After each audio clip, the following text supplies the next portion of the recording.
Merci beaucoup. C'est bon, ça marche? Ouais, ok, nickel. Merci pour la présentation et merci à tous d'être là pour parler de banque, ce qui n'est pas forcément un sujet très sexy sur le papier, mais on va essayer de faire en sorte que ça le devienne au cours de cette session. J'ai prévu de parler à peu près 30-35 minutes et du coup de garder un peu de temps pour les questions à la fin. Donc ne m'interrompez pas. Merci. Alors, est-ce que ça marche? Ouais. Du coup, la thématique d'aujourd'hui, ce dont je voulais vous parler, c'est de Lydia Vert et plus précisément construire une banque éthique en mode MVP. Donc, on est dans une conférence produit, donc on a cherché un angle, pas juste vous parler de RSE, pas juste vous parler de banque, mais vraiment avoir une approche produit sur ce sujet-là.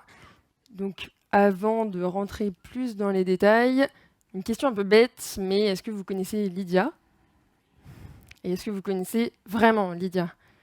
C'est-à-dire, est-ce que vous faites autre chose que du paiement entre amis? Bon, il y a des réponses variées. Déjà, je prends les oui, merci beaucoup. Du coup, vous connaissez tous Lydia, vous l'avez découvert sur un campus pour le paiement entre amis, donc faciliter les transferts d'argent. Depuis 10 ans maintenant, ça a beaucoup évolué. Et aujourd'hui, il y a une offre. En gros, notre problème, c'est il y a plein d'actions que permettent les banques, avoir un compte joint, récolter de l'argent, etc., ou qu'elles ne permettent pas d'ailleurs, comme récolter de l'argent, qui sont trop compliquées quand on gère de l'argent. Et nous, on va essayer de simplifier ça feature par feature. Du coup, ça nous aboutit à une offre qui peut être utilisée comme un compte courant, où on a, j'aime bien dire, un compte, une carte, une application, pour gérer son argent de façon simple et efficace, voire même agréable. Ça, c'est encore autre chose. Mais c'est ce côté, c'est tellement facile de te rembourser, c'est ce côté agréable qu'on va essayer de retransmettre dans toutes les autres features qu'on a fait. Et donc très rapidement, parce que j'ai pas le droit de faire trop longtemps la promo de Lydia, c'est 2 millions d'utilisateurs actifs par mois, 240 000 personnes qui utilisent notre carte pour leurs dépenses. C'est 3 versions payantes, donc qui correspondent à ces offres de compte courant, comme vous auriez la Gold, la Visa. Nous, on a choisi des couleurs, donc c'est bleu, vert, noir. Et en termes de démographie, vous n'ignorez pas, j'imagine que Lydia, c'est principalement un public jeune et qu'on essaye d'accompagner dans sa croissance. Et donc, c'est 60% de nos utilisateurs qui ont entre 18 et 29 ans. Donc maintenant que vous avez compris que Lydia se situe sur les sujets, pas juste paiement entre amis, donc c'est plus bancaire, plus compte courant, vous êtes peut-être moins étonné par cet intitulé banque éthique que Lydia a essayé de travailler. Et donc, on va rentrer dans le cœur du sujet. Donc, construire une banque éthique en mode MVP, donc très simplement, on va voir le problème, une esquisse de solution en toute humilité, l'exécution et le lancement. Le problème, donc pour le contexte, Lydiaverse, c'est une offre qui est sortie cet été, donc début juillet 2022. Et le début du projet, c'était 1 an avant. Donc c'est à la fois long et court. Court si on considère que le secteur bancaire, c'est quand même quelque chose qui est plutôt sur le temps long, mais long en même temps parce qu'on a toujours envie d'aller vite. Mais du coup, commençons par le problème auquel on a décidé de s'attaquer en juin 2021. Attention, accrochez-vous. Du coup, notre argent représente notre premier poste d'émission de CO2. Donc ça, c'est un constat qui est assez partagé, dont on parle de plus en plus aujourd'hui, dont on parlait encore un petit peu moins il y a 1 an. Donc j'ai mis un petit schéma récapitulatif qui explicite déjà qu'est-ce que ça veut dire, comment ça, mon argent pollue. Donc notre argent en tant que particulier, quand on le dépose à la banque, on dit souvent que l'argent ne dort pas. En réalité, il permet à la banque de financer d'autres activités de particuliers, mais en grande majorité d'entreprises. Donc c'est ce petit facteur multiplicateur. Or, les banques qui donc, valorisent notre argent, le réutilisent, l'emploient, ne le font pas forcément pour des projets qui sont vertueux ou qui ont l'impact minimal. Enfin, en tout cas, ce n'est pas forcément le premier critère de sélection, à tel point que les 6 plus grandes banques françaises, qui représentent quand même 86% du système bancaire, donc quasiment tout, polluent à peu près 8 fois plus que la France. Ça date de 2020, mais grosso modo, c'est quand même un ordre de grandeur assez parlant. Et donc ça, c'était le point de départ, c'est le premier constat, c'est que notre compte courant, quand nous dépensons dans la vie de tous les jours, quand nous décidons d'ouvrir un compte chez une de ces banques, va polluer de façon indirecte, mais c'est quand même... voilà, on a beau regarder l'alimentation, le transport, etc., on oublie l'argent, mais il est hyper important dans notre impact carbone. Bon, maintenant qu'on a constaté ce problème en juin dernier, bon, forcément, on va pas être arrogant en général, on produit quand on constate un problème, on n'est pas les seuls à l'avoir constaté. Et donc, il y a des gens qui ont réfléchi à des alternatives, qui ont essayé de construire des choses. Et il y en a un acteur en particulier qui l'a fait et très très bien, c'est l'ANEF. Je ne sais pas si vous connaissez, si vous ne connaissez pas, ce n'est pas une honte parce que c'est un petit acteur. L'ANEF, c'est une coopérative bancaire qui a été créée en 1988 et qui veut faire de la banque éthique. Donc, concrètement, ça veut dire qu'ils veulent être totalement transparents sur les projets qu'ils vont financer. Donc, ils publient le montant, le lieu, à quoi ça sert, etc. Et qui vont financer uniquement des projets qui ont une plus-value. Déjà, la notion est importante. Et il faut qu'elle soit sociale, soit culturelle, soit écologique. Et qu'est-ce que j'oublie? Et c'est l'établissement au plus faible impact carbone en France. Donc c'est pour ça que je disais, eux, ils le font très très bien. Ce graphique est assez parlant aussi. Donc comme on voyait juste avant, grosso modo 90% du gâteau de la banque en France pollue énormément.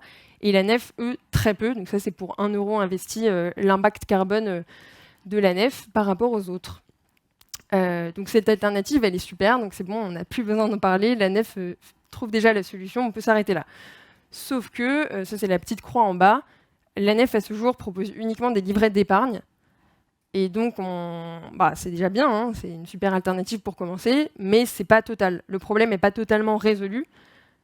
Tac, est-ce que j'y arrive?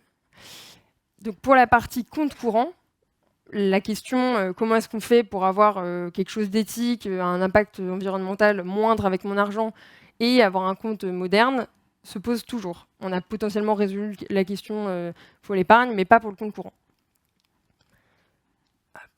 Et avant de passer à la partie exécution, point important, c'est pourquoi est-ce qu'on y va? Alors peut-être que vous allez me dire, oui, mais voilà, justement, tout le monde sait qu'il y a de la pollution, etc. En quoi ça concerne Lydia? Pourquoi est-ce qu'on y va? Est-ce que c'est totalement désintéressé, altruiste, on se reconvertit en ONG? Pas vraiment. Mais sur ça, il y a 2 points. Le premier, c'est que c'est vraiment un projet de conviction. Donc, il y a un certain nombre de personnes dans l'entreprise, dont moi, qui étaient vraiment convaincus qu'il y avait quelque chose à faire et qu'on pouvait faire quelque chose avec Lydia, parce qu'on avait déjà cette brique compte courant moderne et que l'histoire de Lydia, c'est agiter le secteur bancaire, le faire évoluer, et donc on pouvait sûrement appliquer la même façon de faire pour le sujet de la banque éthique. Et ensuite, parce qu'on n'est pas une ONG, comme vous l'avez vu, 60% de notre base d'utilisateurs est relativement jeune. On sait en partie que c'est des préoccupations que cette tranche d'âge a ou va avoir si on l'éduque. Et donc on pense qu'il y a un marché à conquérir. Et on pense même qu'il y a des gens qui ne sont peut-être pas utilisateurs de Lydia aujourd'hui, mais qui ont ces convictions, qui ont ces problématiques, et qui pourraient nous rejoindre, créer un compte dans l'objectif d'avoir accès à Lydia Vert et de résoudre avec nous ce problème de concilier éthique et modernité pour son compte courant.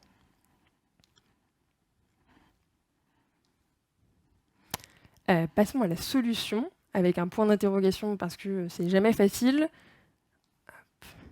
Bon, là, pour essayer de représenter en gros la démarche qu'on a suivie, j'ai fait un petit graphique entre qu'est-ce qui est facilement faisable ou au contraire ça prend des années, c'est hyper compliqué techniquement ou autre, et qu'est-ce qui a un impact, qu'est-ce qui n'a pas d'impact. Bon, déjà, on a considéré que ce qui n'a pas d'impact, bon, ça ne nous intéresse pas, on ne va pas faire des efforts, travailler, consommer des ressources pour ça. Donc déjà, ça c'est un premier point. Et ensuite, on identifie que sur la partie fort impact, on a des idées, mais on en a au moins 2. En revanche, vous le voyez, elles sont déjà difficilement faisables. Ça, c'est la petite parenthèse qui me permet de vous sensibiliser au côté très compliqué. Je disais, la banque, c'est un secteur dans lequel il y a un temps long. C'est un secteur qui est très réglementé, et c'est une très bonne chose parce que c'est notre argent, donc ça compte quasiment plus que tout. Mais du coup, c'est un secteur dans lequel on ne peut vraiment pas faire ce qu'on veut. C'est très bien, mais du coup, il faut composer avec ces limites-là. Donc, je l'illustre. La première option, c'est Lydia devient une banque éthique. Devenir une banque, ça veut dire avoir une licence d'établissement de crédit. C'est un processus très compliqué, ça demande du temps, ça demande des ressources, ça demande l'accord du régulateur. Donc on est parti pour 2 ans. Et en plus, si on rajoute l'adjectif éthique, donc si nous on veut faire aussi bien que la nef, il faut qu'on rattrape 30 ans d'expérience. Va falloir sacrément s'accrocher ou débaucher à peu près toutes les équipes de la nef en gros, et essayer de reconstruire quelque chose. Donc c'est carrément, vraiment très infaisable.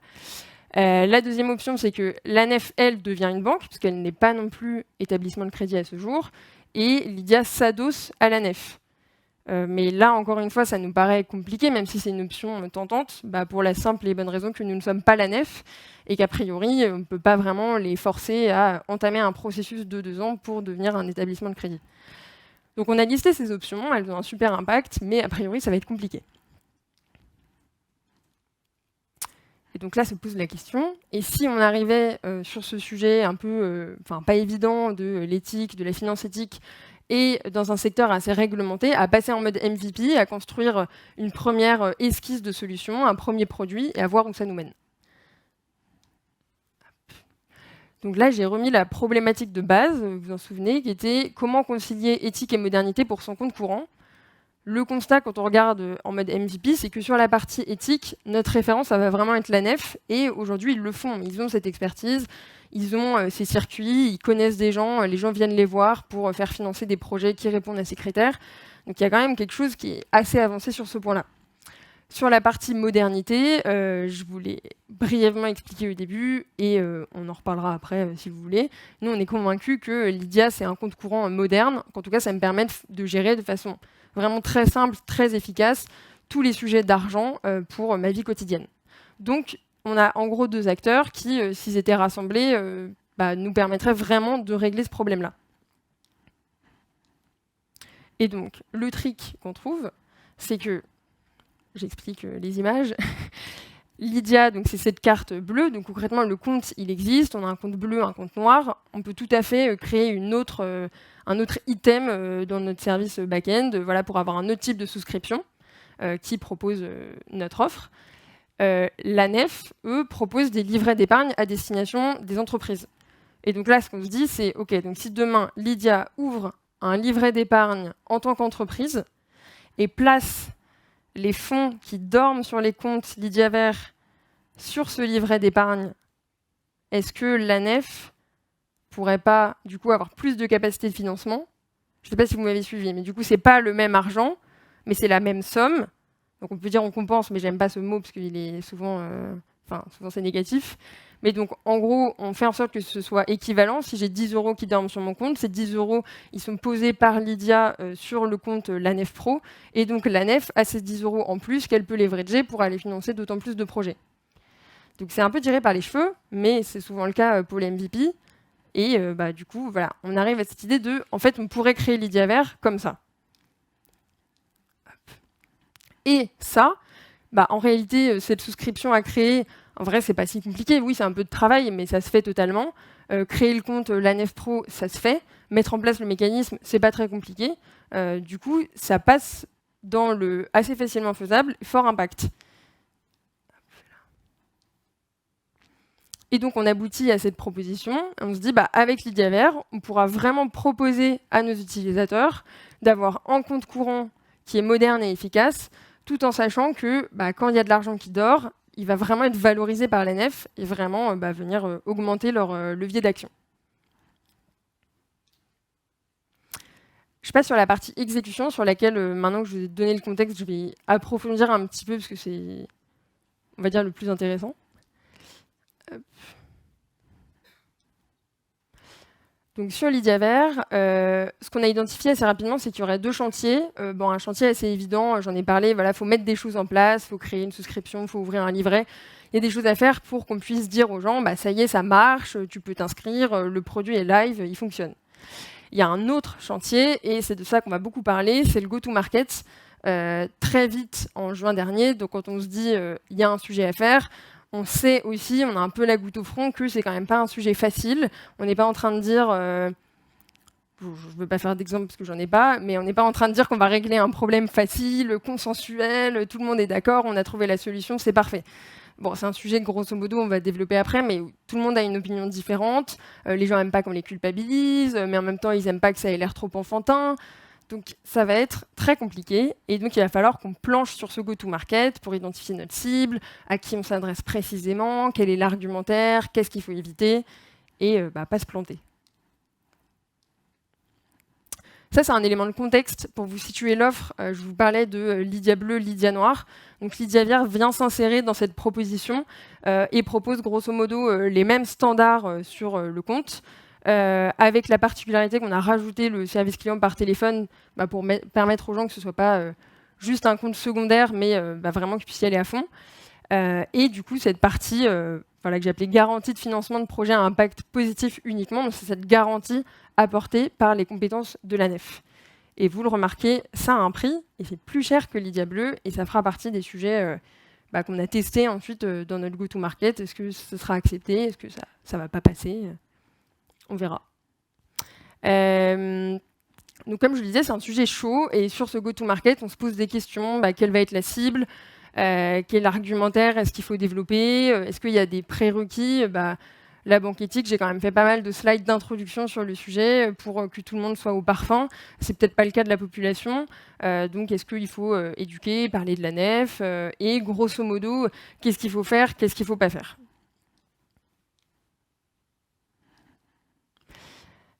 Donc, pour répondre à toutes ces questions, on est allé à la rencontre d'une catégorie un peu floue que j'ai appelée tous ceux qui s'y intéressent, de près ou de loin, à l'impact environnemental.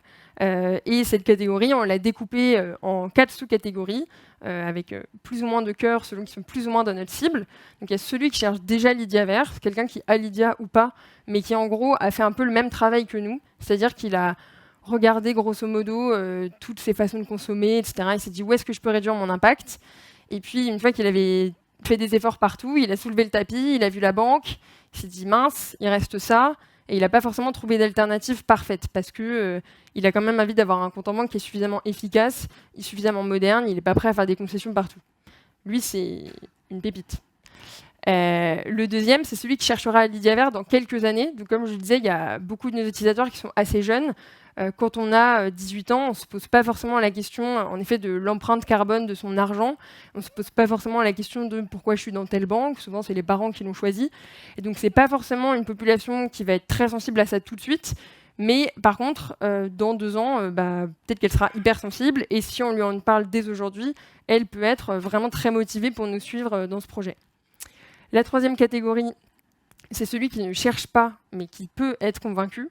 Donc, grosso modo, c'est tous les gens, et c'est des gens très bien, qui, quand ils payent pour un service, je caricature, mais s'ils voient une checkbox et en plus, tu pollues moins si tu rajoutes 2 €, ils se disent, tant qu'à faire, ça ne me coûte pas grand-chose, j'ai les moyens, je le fais. Donc, c'est une population un peu opportuniste, mais franchement, nous, on prend tout le monde. Enfin, c'est pas qu'on prend tout le monde, mais on est quand même contents. C'est quand même des gens qui ont décidé d'agir. On leur donne une façon simple et pas hyper compliquée de faire leurs gestes. Tant mieux, on les accueille avec grande joie.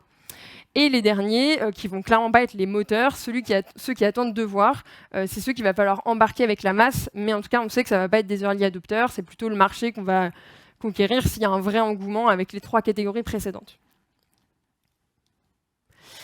Et donc, pour affiner notre go-to-market, on est allé rencontrer des personnes de ces catégories, qu'elles aient Lydia ou pas. On a passé à chaque fois 1 heure avec eux.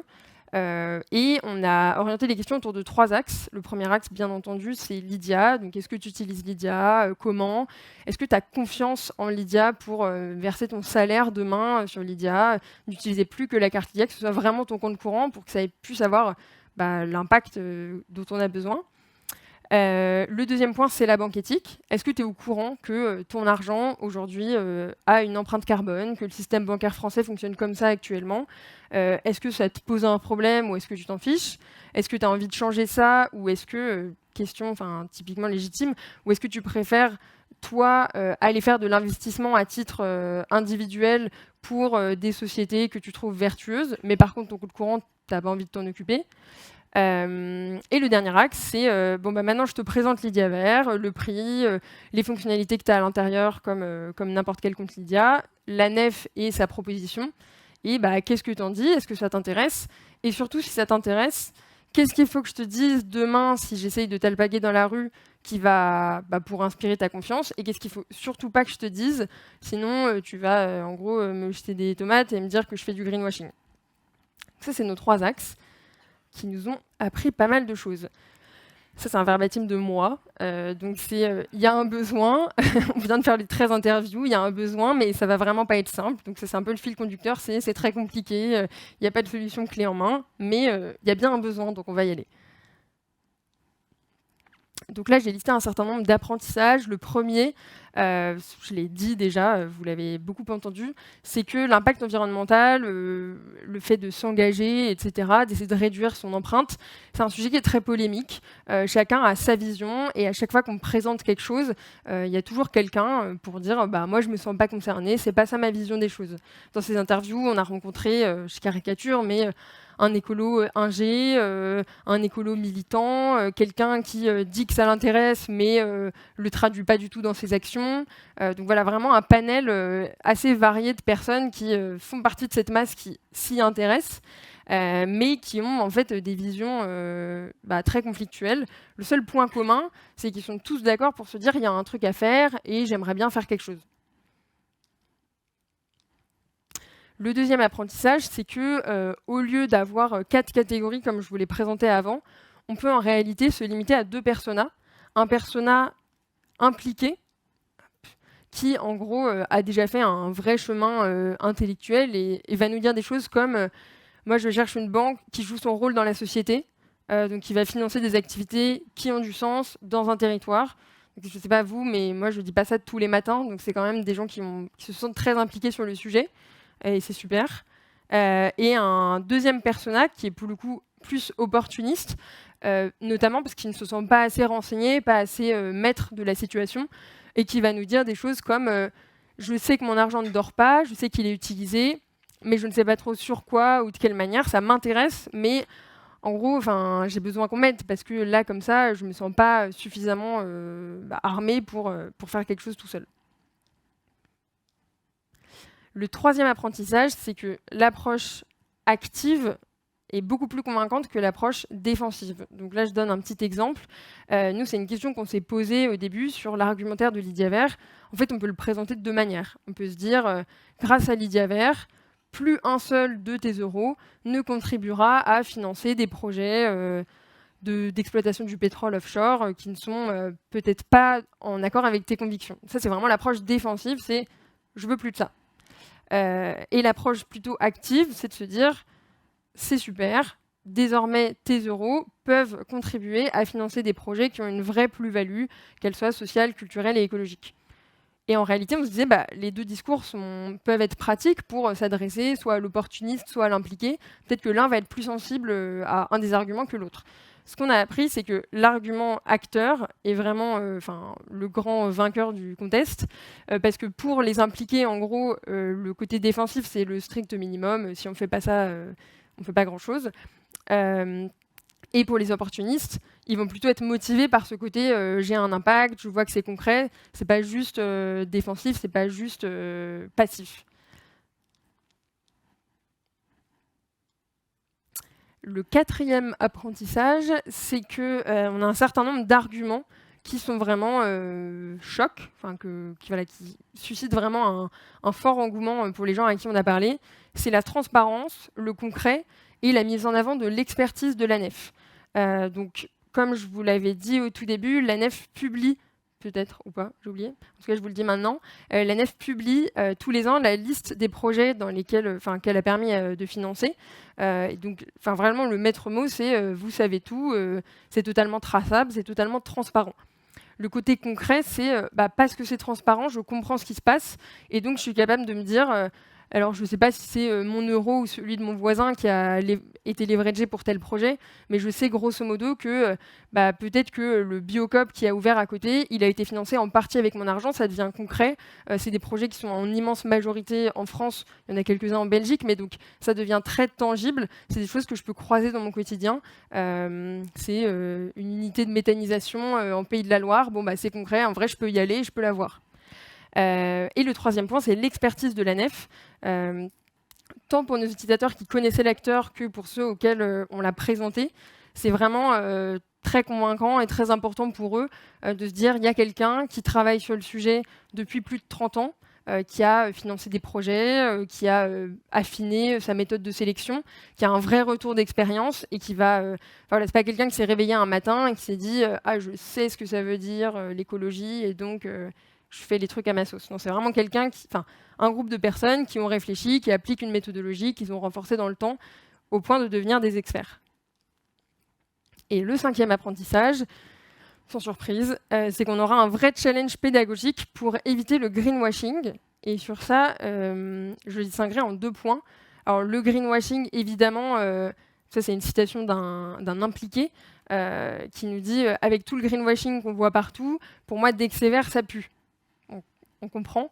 Mais donc concrètement, ça veut dire, en plus on l'a appelé Lydia Vert parce qu'on choisissait par rapport à des couleurs, mais donc tous ces impliqués, il va falloir qu'on leur montre le bon argumentaire pour que ils se disent pas c'est une énième offre de greenwashing, c'est un énième truc pas concret, ça ne m'intéresse pas. Non, il faut qu'on arrive à trouver les exemples, trouver les vecteurs de communication qui vont générer de la confiance pour qu'ils s'intéressent au produit et qu'ils voient toute la valeur qu'il a. Et l'autre risque de greenwashing, qui est plutôt du côté des opportunistes, c'est qu'on nous a posé des questions du genre « Est-ce que je ne pourrais pas choisir les projets moi-même ?» C'est vrai que ça peut être tentant, mais en fait, ce serait une forme de mensonge et d'infidélité à notre promesse. Parce que notre promesse, c'est vraiment de s'appuyer sur l'expertise de la nef en se disant, je le dis depuis le début, c'est un sujet hyper compliqué. Il y a des gens qui ont construit une expertise là-dedans. On ne s'invente pas expert en investissement responsable du jour au lendemain. Et en plus, ça prend du temps. Enfin, si demain, je vous faisais tous voter pour les projets qu'on choisit de financer, le premier jour, il y aurait peut-être la salle remplie, le deuxième un peu moins, le troisième un peu moins, etc. Parce que c'est des décisions au quotidien. Il faut être renseigné, il faut s'impliquer. Donc en réalité, c'est juste pas réaliste, ce serait une fausse promesse. Et donc ce serait aussi une forme de greenwashing dans laquelle on ne veut pas tomber. On en tire également une liste de choses à faire, à ne pas faire, qui n'est pas exactement la synthèse des apprentissages d'avant, plutôt des grands principes. Un principe d'humilité. On ne va pas changer le monde. Du coup, je spoil un peu l'autre. Mais on ne va pas changer le monde. Il faut être très humble. On n'a pas craqué le sujet. Ce n'est pas le meilleur produit. C'est un MVP. Donc, c'est juste un début. On est vraiment très humble sur cette démarche. L'autre chose surtout à faire, c'est de vraiment distinguer les 2 expertises. Je vous l'avais dit au début, Lydia gère le compte courant, la partie modernité. La nef gère l'expertise sur le financement de projets avec des critères très exigeants. C'est important de distinguer les 2. Lydia prétend pas être aussi bon que la nef, c'est d'ailleurs pour ça qu'on fait appel à eux. Et Lydia ne prétend pas devenir une ONG, s'impliquer à 100%. C'est un projet qu'on lance pour voir s'il y a un marché, mais on n'est pas en train de devenir une bicorp du jour au lendemain. En tout cas, peut-être que ça arrivera, mais ce n'est pas ce qu'on vous annonce là. Donc, en tout cas, il faut bien distinguer ces 2 sujets. Et dans les choses à surtout pas faire, vous les aviez un peu deviné, mais c'est opposer les conceptions de l'écologie.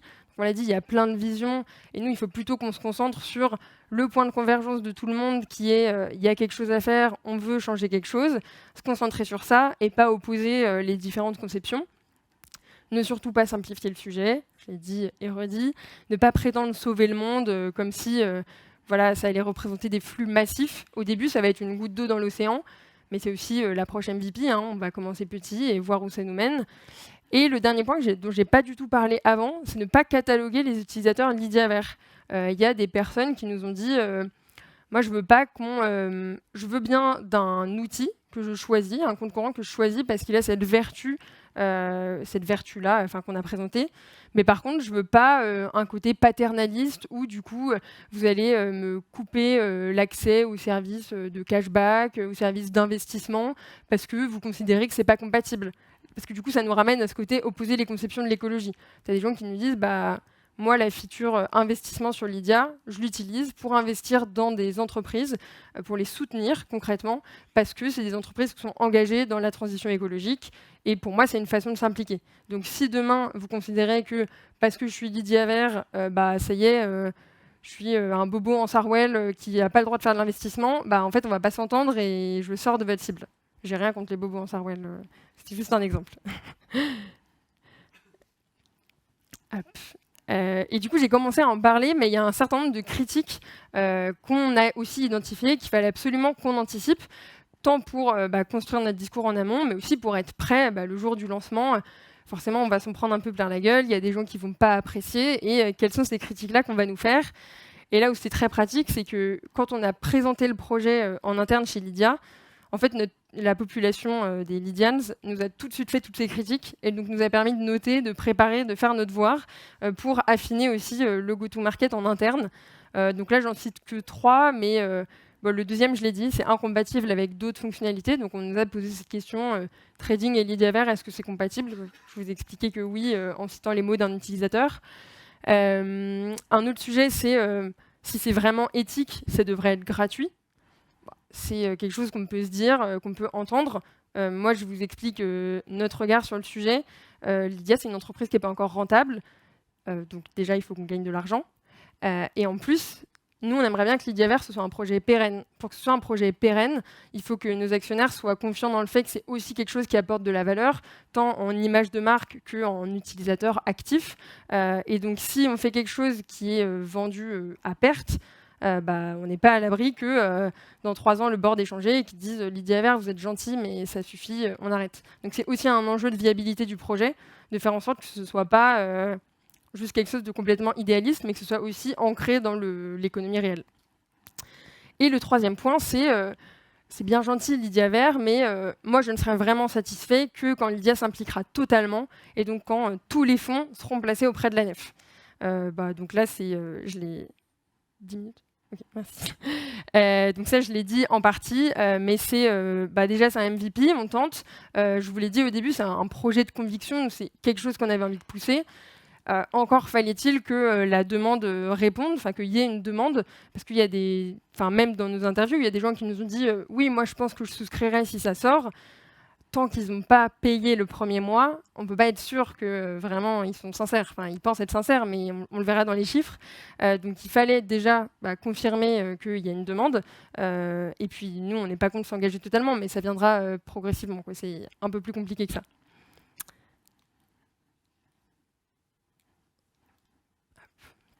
Très rapidement sur le lancement. Ah tiens, je ne vous l'ai pas dit au début. Je ne peux pas vous faire vraiment la promo de Lydiaver. Enfin, en tout cas, il n'y aura pas un call to action à la fin. Allez vous inscrire, parce qu'en ce moment, les inscriptions sont en pause. Pour des raisons que je ne pourrais pas vous expliquer, parce que c'est un projet qui est en cours. Mais du coup, c'est un lancement sur lequel, en fait, on a eu 2 mois et demi de résultats, donc un genre de proof of concept. Et les résultats sont intéressants, un peu mitigés. Mais déjà, le premier résultat, c'est qu'on a trouvé un marché.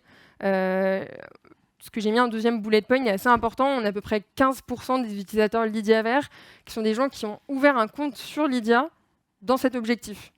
Donc ça, pour nous, c'est énorme parce que ça nous dit que déjà, il y a une vraie part de nos utilisateurs qui étaient intéressés et qu'on a aussi réussi à cibler, sans effort de communication massif, parce qu'on n'avait que 2 mois et demi, des gens qui n'utilisaient pas Lydia, peut-être parce qu'ils ne faisaient pas confiance, quoi. En tout cas, il y a quelque chose qui s'est débloqué. Ils ont créé un compte Lydia dans cet objectif-là. Et le premier point que j'ai mis, c'est qu'on a un très bon taux d'engagement. Donc on a un KPI en gros qui est le taux d'engagement. Est-ce que j'utilise Lydia vraiment comme mon compte de tous les jours ou pas? Et notre objectif, c'est d'avoir un maximum de personnes qui sont dans cette situation. Et les utilisateurs Lydiaver explosent absolument le compteur de ce taux d'engagement. Donc c'est nos utilisateurs les plus engagés sur tous nos abonnements. Donc c'est assez énorme. En tout cas, on se dit que on a trouvé peut-être une bonne formule et qu'en plus, on a trouvé un public qui est venu pour les bonnes raisons. Pourquoi est-ce que je dis que c'est mitigé? Parce que ce n'était pas encore non plus un raz-de-marée. Il n'y a pas eu un engouement massif. Je pense qu'on peut tous avoir cette tentation quand on met un produit live de se dire « et si j'avais 2 millions d'utilisateurs demain ?» Bon, ça n'a pas été le cas. Les chiffres sont encourageants, mais c'est pas non plus, on n'a pas changé le monde dans les chiffres. Et surtout, ce qui nous a un peu plus déçus, c'est qu'il n'y a pas forcément eu de relais d'opinion, des personnes influentes sur les sujets d'écologie qui se sont saisies du sujet. Donc, dans un deuxième temps, on en a contacté certains et ils ne sont pas saisis du sujet, en gros en nous disant la banque éthique, je ne m'y connais pas suffisamment, donc je ne me sens pas encore légitime à en parler. Donc peut-être qu'on est un peu trop en amont, mais en tout cas, ça ne nous a pas permis de toucher un public plus large, ça n'a pas servi de relais pour donner encore plus de puissance à ce sujet-là. Ça, c'était ma slide de conclusion. Pour vous dire que Lydiaver, c'est du coup 4 x 1. Donc c'est... Alors, j'ai complètement oublié ce que j'avais dit. Je vais essayer de les retrouver. C'est quoi? C'est 1 an de projet. Je sais pas, vous avez des idées? C'est 1 an de projet. Bon, on va dire, je bidouille, mais c'est un expert du compte courant moderne, un expert sur la banque éthique qu'est la nef, une carte bleue, oui, on peut le faire rentrer, qui dit mieux. Moi, je ne sais pas quel est le troisième 1, mais en tout cas, je retrouverai après. Et je crois que c'est terminé. Ben, merci beaucoup.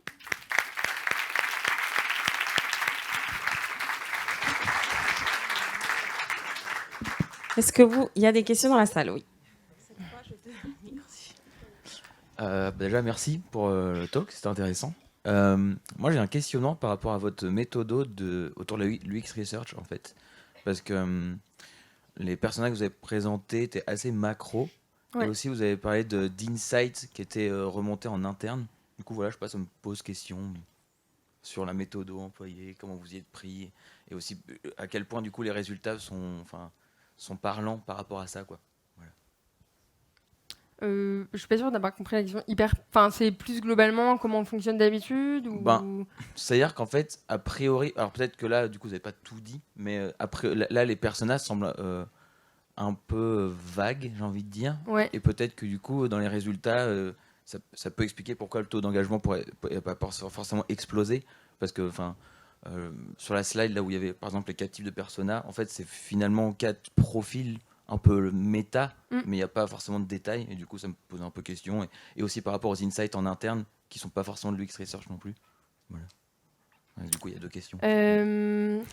Alors je ne sais pas si ça va être consensuel ou pas, mais moi ce que je trouve assez intéressant sur notre secteur bancaire, quasi bancaire, c'est qu'en réalité on s'adresse quasiment à tout le monde, et donc je trouve qu'on quand on essaye de construire des personas, parfois on bute et on se dit en réalité, cette feature, elle doit parler autant à un jeune homme de 25 ans, de banlieue parisienne, qui est hyper tech-savvy, qui aime bien faire des cagnottes entre potes, machin truc, que à Madame Michu, qui a 55 ans, qui comprend pas le drag and drop.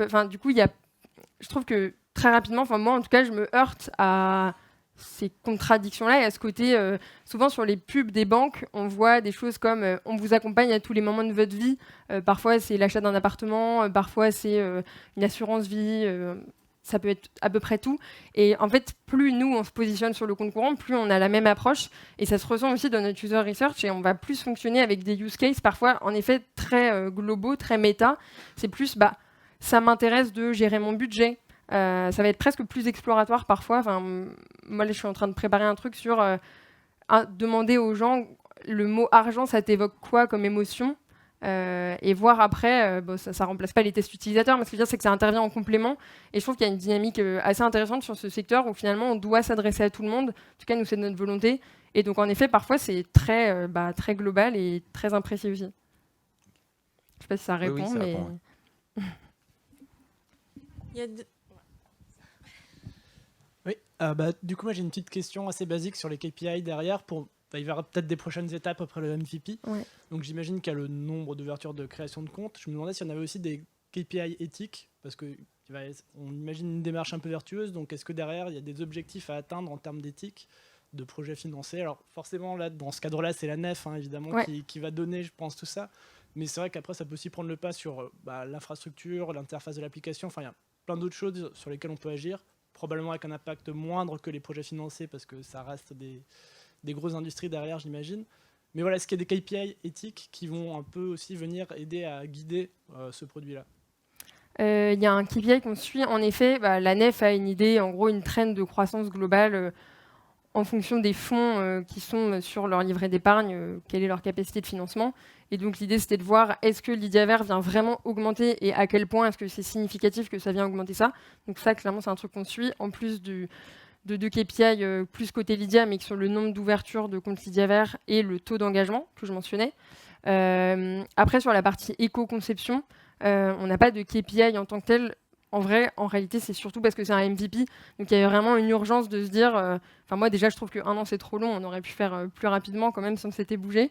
Non, j'exagère, mais en fait, il y a vraiment eu un enjeu de se dire, si on veut que ça arrive vite, on n'a peut-être pas le temps en fait, d'auditer tous les fabricants de cartes en France et de trouver le plus vertueux. Peut-être que le plus rapide pour cette édition-là, pour cette sortie-là, c'est de prendre le même fabricant de cartes qu'on a aujourd'hui et de faire une carte qui, cette fois-ci, est verte pour qu'elle corresponde à l'abonnement.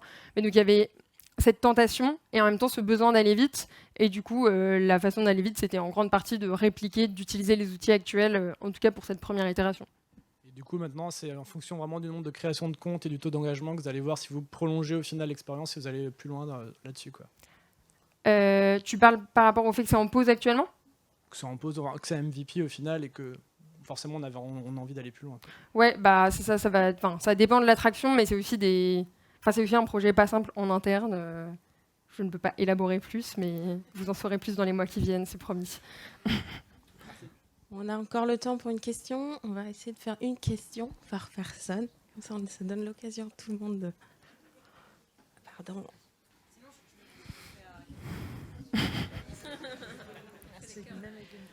Merci beaucoup pour la présentation. Moi, j'avais une petite question. Comment vous vous êtes structuré quelles équipes, quelles ressources vous avez réussi à... C'est une très bonne question piège. à mobiliser pour réaliser ce MVP, justement. Merci. C'est une très bonne question et la réponse est quasiment personne. C'est un peu aussi, je disais, 1 an, je trouve que c'est presque trop long. Il y a aussi eu quelques lenteurs en interne parce que c'est pas notre core business. C'était un projet exploratoire. Comme je disais, c'était un projet de conviction pour moi et certaines autres personnes de l'entreprise.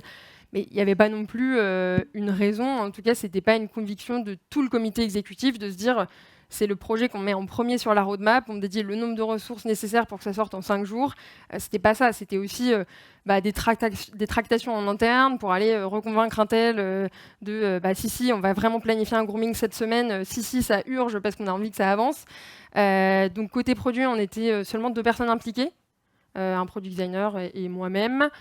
Et côté développeur, on a une squad qui a été mobilisée, c'était l'affaire de 3 sprints, mais grosso modo, ce qu'il y a à retenir, en gros, c'est que c'était vraiment le minimum de personnes qu'on a réussi à attraper par-ci, par-là, pour arriver à tout faire rentrer. Et je me rends compte que je n'ai pas dit la conclusion de ma slide, de ma présentation, pardon. Mais du coup, ce avec quoi j'aimerais que vous repartiez, c'est cette conviction très forte que même sur un sujet complexe et polémique, et même dans un secteur très réglementé, on peut quand même avoir une approche MVP. Bravo, je l'applaudirai. Merci beaucoup. Merci Jeanne, merci beaucoup, c'était top. Merci d'avoir accepté notre invitation aujourd'hui. Merci à vous. C'est l'heure de la pause pour tout le monde.